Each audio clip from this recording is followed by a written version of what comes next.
Bismillahirrahmanirrahim. Orang yang beriman belum tentu mendapatkan furqan, tetapi orang yang mendapatkan furqan tentunya pastinya dia adalah orang yang beriman.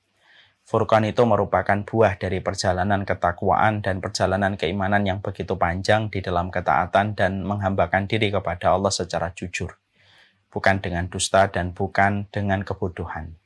Orang yang telah diberikan furqan, maka dia mampu membedakan yang hak dengan yang batil, mampu membedakan yang salah dan yang benar, mampu membedakan antara yang benar ataupun yang kurang, antara yang benar dan yang salah. Itulah orang-orang yang mereka mendapatkan furqan. Dan itulah salah satu keberuntungan ketika seorang mukmin diberikan furqan oleh Allah, terutama ketika kita hidup pada zaman yang begitu gelap gulita kondisi dan keadaannya. Bukan gelap gulita pada kondisi fisiknya, tetapi pada makna di dalam kehidupan yang dikatakan pada zaman fitnah. Begitu sulitnya hari ini membedakan yang benar dan yang salah. Dan tentunya kita mengharapkan betul kepada Allah seiring kita meminta afiat dan meminta keberkahan dalam urusan kehidupan kita. Kita meminta supaya kita diberikan furqan pada jalan keimanan kita. Orang yang beruntung memiliki banyak sifat dan karakter. Salah satunya keberuntungan itu adalah dimiliki sama mereka yang senantiasa mampu memiliki furqan dalam jalan keimanan pada kehidupan mereka.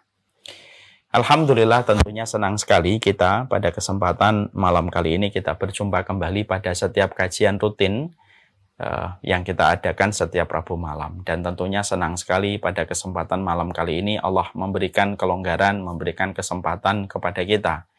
Sebelum kita menutup mata dalam istirahat kita di malam ini, kita mengisi ruang berpikir kita dengan apa yang dinasihatkan oleh Allah dan Rasul-Nya. Para ulama mengatakan, an-nasu la yazaluna fil khair. Manusia itu akan senantiasa berada pada poros kebaikan selama mereka mencintai setiap nasihat yang disampaikan Allah dan Rasul-Nya. Dan inilah yang menjadikan kita senantiasa harus memahami bahwasanya manusia akan berada di dalam poros kebaikannya selama mereka senantiasa mencintai setiap nasihat yang datang kepada mereka dan mengalir pada kehidupan mereka. Nasihatnya Allah dan Rasul-Nya itu absolut tidak ingin memberikan kecuali kebaikan pada kehidupan kita.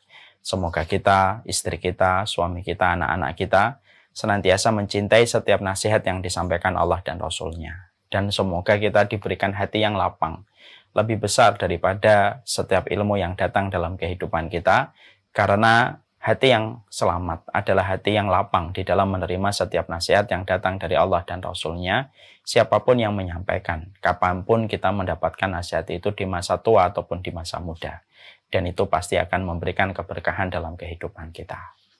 Kalau terasa kadang-kadang berat ya, perjalanan kita kalau ngaji, kadang-kadang kan kita terasa berat, dengan berbagai macam rintangan dan bisikan yang datang, maka pada saat itulah yang kita harus pikirkan dan harus kita renungkan adalah kita harus memikirkan bagaimana selamatnya kita dan mudahnya kita nanti dalam perjalanan di akhirat ketika kita bersusah payah mengambil kesulitan dalam perjalanan kita mencari ilmu.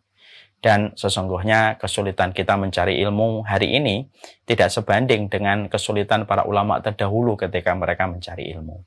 Tentunya dulu para ulama ada yang sampai menempuh perjalanan satu bulan perginya, 1 bulan pulangnya, hanya untuk mendapatkan satu hadis.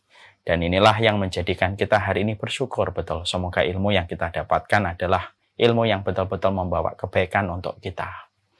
Kita juga harus menyadari ya semuanya, termasuk saya. Kita ini adalah umat atau kita ini adalah kaum yang banyak tahu tetapi banyak lalai. Kita ini adalah kaum yang banyak mengerti tetapi banyak tidak mengerjakan.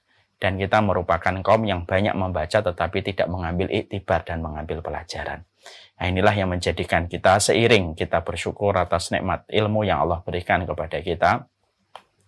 Semoga Allah memberikan kebaikan dalam setiap keberkahan pada ilmu yang kita pelajari. Semoga semakin banyak tahu, semakin banyak yang kita lakukan. Semakin banyak yang kita mengerti, semakin banyak yang kita kerjakan. Dan semakin banyak yang kita baca, semakin banyak pelajaran-pelajaran yang hadir dan menjadi iktibar dalam kehidupan kita. Kepada Allah kita bersyukur, kepada Allah kita memohon kebaikan, dan semoga Allah senantiasa memberikan keberkahan dalam setiap urusan kita. Seluruh jamaah yang semoga Allah rahmati dan Allah berkahi. Kalau kita mendapati satu hal yang paling berharga dari barang ataupun gadget yang kita miliki, tetapi kita tidak bisa menggunakan gadget itu, tentunya rasa kesal itu hadir di hati kita. Dan tentunya kita kesal ketika kita tidak bisa menggunakan barang-barang itu dan gadget itu pada sesuatu yang kita fungsikan sesuai dengan tujuannya. Kita mendapatkan handphone yang mahal, tapi karena kita lupa passwordnya ketika kita memasukkan password, maka menjadikan handphone tidak bisa digunakan. Dan akhirnya kita merasa sedih ketika handphone itu tidak bisa digunakan hanya karena kita tidak mengetahui password ketika lupa. Maka permisalan itu juga yang kemudian kita harus mengerti. Kalaulah kita punya gadget, ketika kita lupa dengan passwordnya, akhirnya menjadikan fungsi gadget itu tidak bisa kita gunakan. Tidak bisa kita pakai untuk WhatsApp, tidak bisa kita pakai untuk telepon, tidak bisa kita pakai untuk memfoto, dan hanya kita bisa pakai pada sesuatu yang sifatnya emergensi. Akhirnya fungsi handphone itu menjadi berantakan hanya karena kita lupa dengan passwordnya. Tentunya pernah nggak ada di antara kita lupa password email, handphone, ataupun barang-barang yang kita miliki ketika ada security dengan code yang harus kita masukkan pada password. Hanya gara-gara lupa password, akhirnya banyak yang kita harus bayarkan dalam tanda kutip. Sama pula ketika kita memahami bahwasanya doa itu merupakan sesuatu yang paling berharga dalam kehidupan kita. Dan sesungguhnya doa itu merupakan mukhul ibadah. Doa itu merupakan intinya ibadah. Dimana ketika ini merupakan bagian dari inti ibadah, karena dengan doa kita akan mengetahui bahwasanya manusia sangat membutuhkan Allah. Dan tentunya dengan doa kita akan mengetahui betapa Allah itu berkuasa dan maha bertindak atas apapun yang Allah perbuat pada kehidupan setiap makhluknya. Maka ketika doa itu merupakan inti ibadah yang disampaikan oleh lisan Rasulullah, maka alangkah ironisnya dan alangkah kesalnya kita kalau kita diberikan oleh Allah sebuah inti pada ibadah dan merupakan kekuatan silahul mukmin bagi kehidupan orang yang beriman, tetapi kita tidak bisa menggunakan doa itu sebagaimana mestinya dan sebagaimana fungsinya.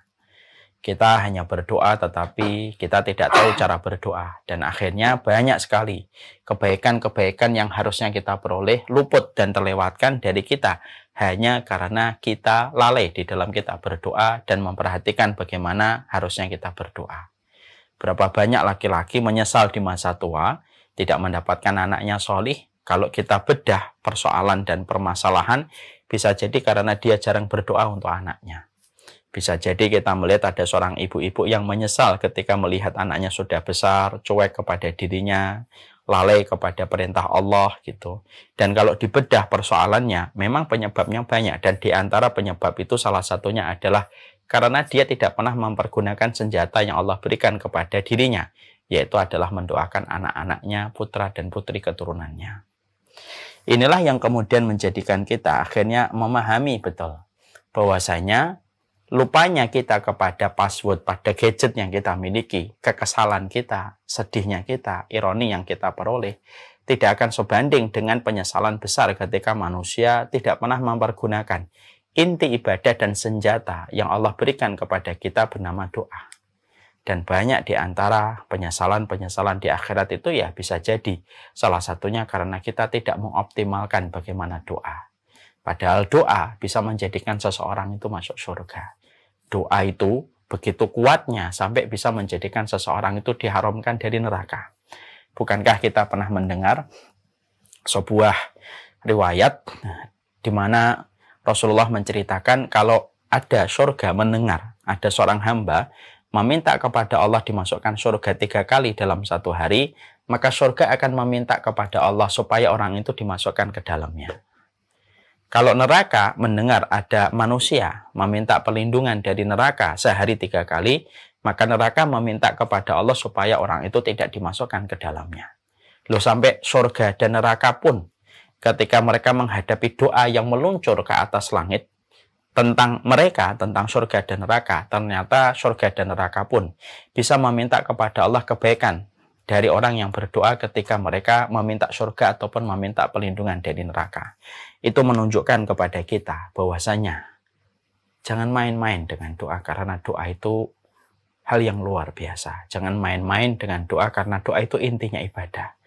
Jangan pernah bermain-main dengan doa, karena sesungguhnya doa itu merupakan senjata bagi orang yang beriman, merubah banyak kondisi yang tidak kita sangka menjadi kondisi yang kita inginkan dan kita harapkan. Syukran ya Rabbi, syukran, hadaita qalbi, syukran.